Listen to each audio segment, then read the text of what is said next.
Pemerintah mengklaim stok minyak goreng melimpah di pasaran usai harga minyak goreng kemasan dilepas ke mekanisme pasar dan memberikan subsidi kepada minyak goreng curah. Anehnya, di saat harga minyak goreng kembali mahal, stok minyak goreng di pasar swalayan justru kembali normal. Pemerintah mengakui kebijakan minyak goreng murah menjadi biang kerok langkanya minyak goreng di konsumen.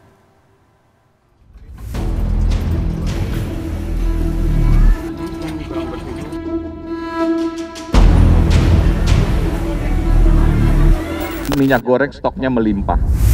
Jadi minyak itu akan datang ke pabrik dan pabrik memastikan distribusinya sampai ke pasar, kemudian akan disubsidi supaya harganya 14.000 per liter. Mudah-mudahan akan menyelesaikan daripada permasalahan minyak goreng yang kita hadapi bersama-sama. Itulah pernyataan Menteri Perdagangan Muhammad Lutfi saat mengklaim bahwa stok minyak goreng saat ini masih melimpah di pasaran. Mendak juga mengakui kebijakan minyak goreng murah sebelumnya menjadi biang kerok langkanya minyak goreng. Kini harga jual minyak goreng kemasan dilepas ke mekanisme pasar, dengan harapan stok di tingkat konsumen akan berangsur normal. Sebagai gantinya, pemerintah akan memberikan subsidi minyak goreng curah sebesar Rp14.000 per liter.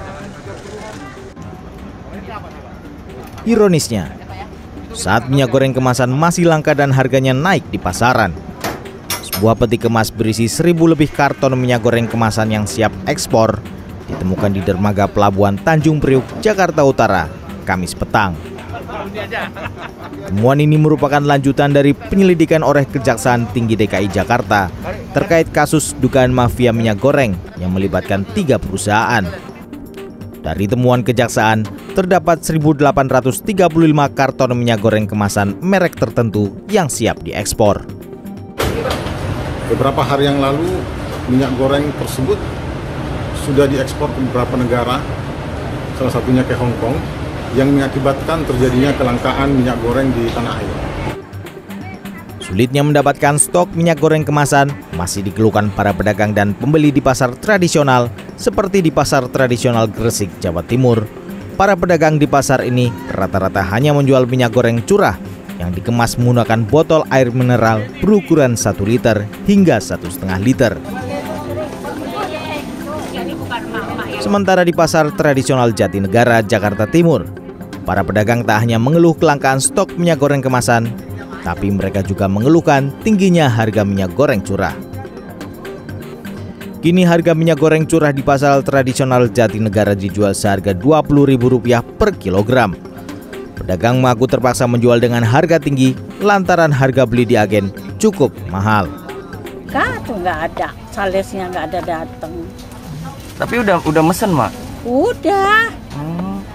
Kita segala macam merek, tapi satu pun nggak ada. Anehnya, usai pemerintah mencabut penetapan harga eceran tertinggi minyak goreng kemasan pada Rabu malam, secara mendadak stok minyak goreng kemasan di sejumlah toko swalayan mulai melimpah pada Kamis. Di salah satu toko grosir di Pulau Gadung, Jakarta Timur, tak ada lagi antrian warga yang membeli minyak goreng kemasan. Meski stok minyak goreng melimpah, tetapi daya beli masyarakat menurun. Dicabutnya kebijakan harga eceran tertinggi membuat masyarakat kecewa. Bahkan ada beberapa warga yang sudah datang, namun kembali pulang setelah melihat harga minyak goreng kemasan yang mahal. Menyebutkan bahwa untuk kepentingan administrasi merasa tak sanggup menghadapi para mafia dan spekulan minyak goreng.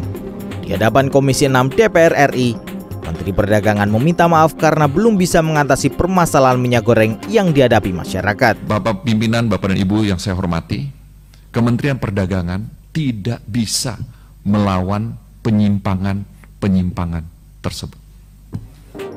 Mendak menilai perbedaan harga minyak goreng di dalam dan di luar negeri membuat para mafia dan spekulan minyak goreng memanfaatkan kondisi ini.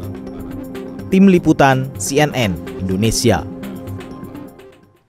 Dan selain minyak goreng, harga kebutuhan pokok lainnya sudah mulai juga merangkak naik. Di pasar tradisional di Johar Baru, Jakarta Pusat, kenaikan terjadi pada komoditas cabai, daging sapi, daging ayam, sampai dengan telur ayam juga naik. Iya, sementara itu di Ponorogo, Jawa Timur, kenaikan harga kebutuhan dapur disebabkan oleh banyaknya petani yang mengalami gagal panen dan tingginya permintaan menjelang bulan Ramadan.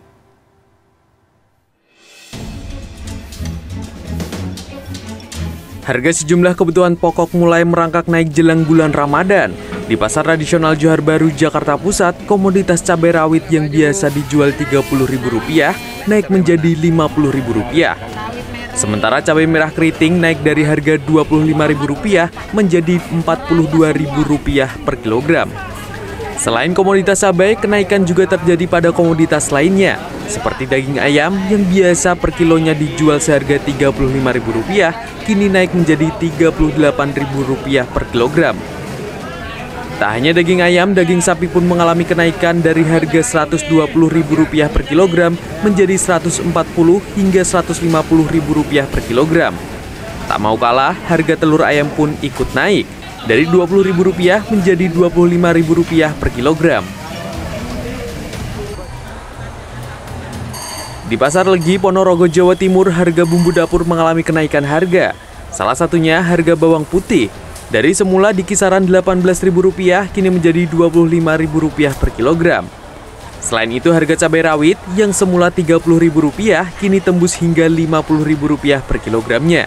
Sementara harga cabai merah naik Rp17.000 per kilogram, dari harga sebelumnya Rp38.000.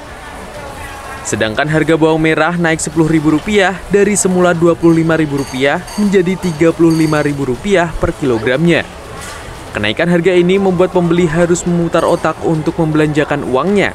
Tak jarang mereka memilih mengurangi pembelian demi bisa membeli seluruh kebutuhan bumbu dapur. Belinya secukupnya, terus kalau butuh ya harus beli. Terus dengan kenaikan harga ini gimana? Belinya dikurangi atau tetap atau gimana? Ya dikurangi, Mas. Soalnya kan mau lebaran juga ya, kebutuhannya kan banyak. Pedagang menilai kenaikan harga ini disebabkan oleh banyaknya petani yang gagal panen dan stok dari petani lokal yang mengalami kekosongan. Kenaikan harga diprediksi akan terus terjadi seiring tingginya permintaan konsumen mendekati bulan Ramadan. Tim Liputan CNN Indonesia.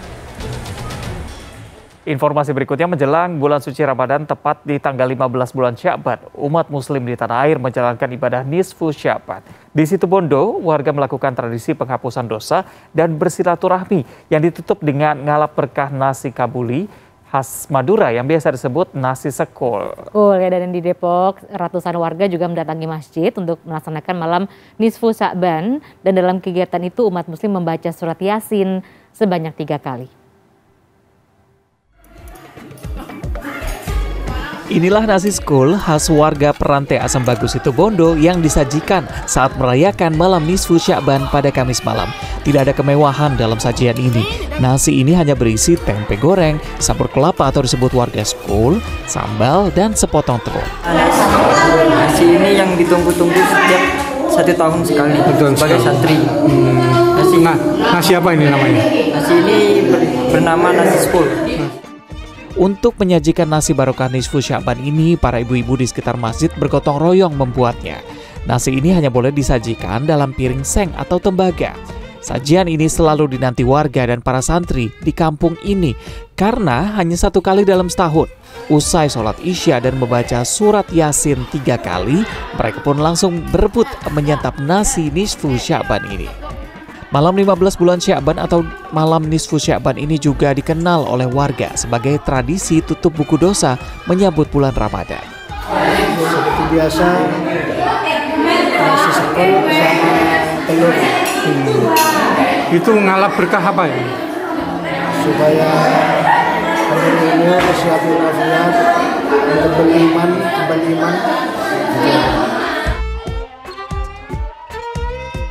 Sementara di Depok, Jawa Barat, ratusan warga mendatangi masjid untuk melaksanakan malam nisfu Sya'ban.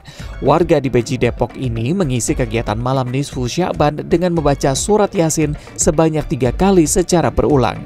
Dengan dipimpin seorang ulama, para jemaah membaca doa di malam pengampunan atau malam penuh makfirah. Malam nisfu Sya'ban juga disebut sebagai malam yang penuh dengan syafaat atau pertolongan. Nisfu Sya'ban diikuti oleh kalangan Nahdien atau NU yang menjadi kegiatan rutin menjelang 15 hari datangnya bulan suci Ramadan. Tim Liputan CNN Indonesia.